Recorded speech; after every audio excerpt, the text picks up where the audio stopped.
శిఖిధ్వజుడు చూడాల. పూర్వము శిఖిధ్వజుడను పవిత్రుడైన రాజు ఉండెను. ఆయన భార్య పేరు చూడాల.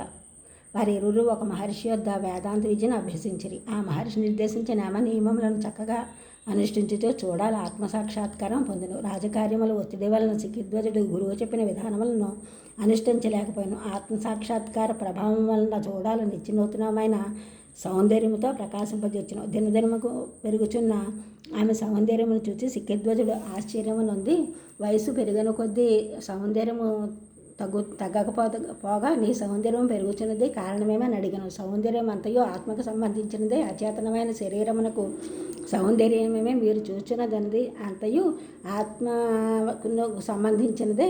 ఇదంతయు ఆత్మ సాక్షాత్కారం వలన కలిగినదే అని ఆమె చెప్పాను. ఆయనకు అది అసంబద్ధముగా తోచెను.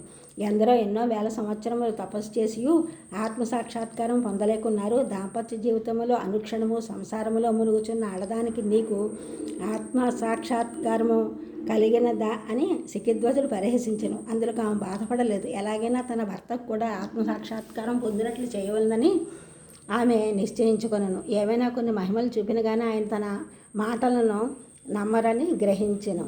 ఆమె పాతంజలి యోగమును అభ్యసించి చిరకాలముననే కొన్ని సిద్ధులను సంపాదించను. దానిని ఉపయోగించుటకు తగిన అవకాశం కొరకు వేచి ఉండెను. ఆమెతోటి సహచర్యం వలన ఆయనకు కూడా విరక్తి కలిగి ఒకనాడు రాత్రి ఆమె నిద్రించుండగా ఆయన ఎవరికీ తెలియకుండా అడవులకు వెళ్ళిపోయాను. ఆమె మెలుకున్న తర్వాత భర్త ఎక్కడున్నది వెతకాను, కానీ కనపడలేదు. ఆమె యోగ దృష్టితో చూచి జరిగిన విషయమును గ్రహించి భర్త యొక్క నిశ్చయమునకు సంతోషించెను.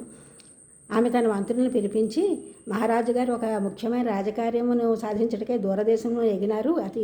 ఇది రహస్యమైన విషయము. తర్వాత మీకు తెలియగలదు. వారు వచ్చే వరకు మీరు మీ విధులను పాటించుతూ రాజకార్యములను నిర్వహింపుడు అని చెప్పి రాజునికి ప్రతినిధిగా తానే పరిపాలింపజొచ్చును. అట్లు 18 సంవత్సరములు గడిచెను. అప్పటికే ఆయన ఆత్మసాక్షాత్కారమునకు యోగ్యమైన పరిణతి పొందినని గ్రహించను. అప్పుడు ఆమె మారువేషమున రాజు వద్దకు వెళ్ళి ఆయనకు సాధనకు సహాయముగా వనర్చుచుండెను. ఆయన ఆత్మసాక్షాత్కారం పొంది ఆమెను గుర్తించి ఆమెతో కూడా తిరిగి వచ్చి వెనుకటి వల్లనే రాజ్యపాలన మొనర్చెను. జ్ఞానసిద్ధికి యోగసిద్ధికి సంబంధం లేదని చూడాల వృత్తాంతములను తెలియజేస్తున్నది. రావణుడు మొదలుగా వారికి అందరికో యోగసిద్ధులు మహిమలు కలవు, కానీ వారందరూ ఆత్మజ్ఞానులు కాలేదు. ఈ ఛానల్ చూసిన అందరూ కూడా సబ్స్క్రైబ్ చేయండి, షేర్ చేయండి, లైక్ చేయండి, కామెంట్ చేయండి. సబ్స్క్రైబ్ చేసిన అందరూ కూడా కృతజ్ఞతలు. షేర్ చేసిన వాళ్ళు, లైక్ చేసిన వాళ్ళు, కామెంట్ చేసిన అందరికీ కూడా ధన్యవాదములు.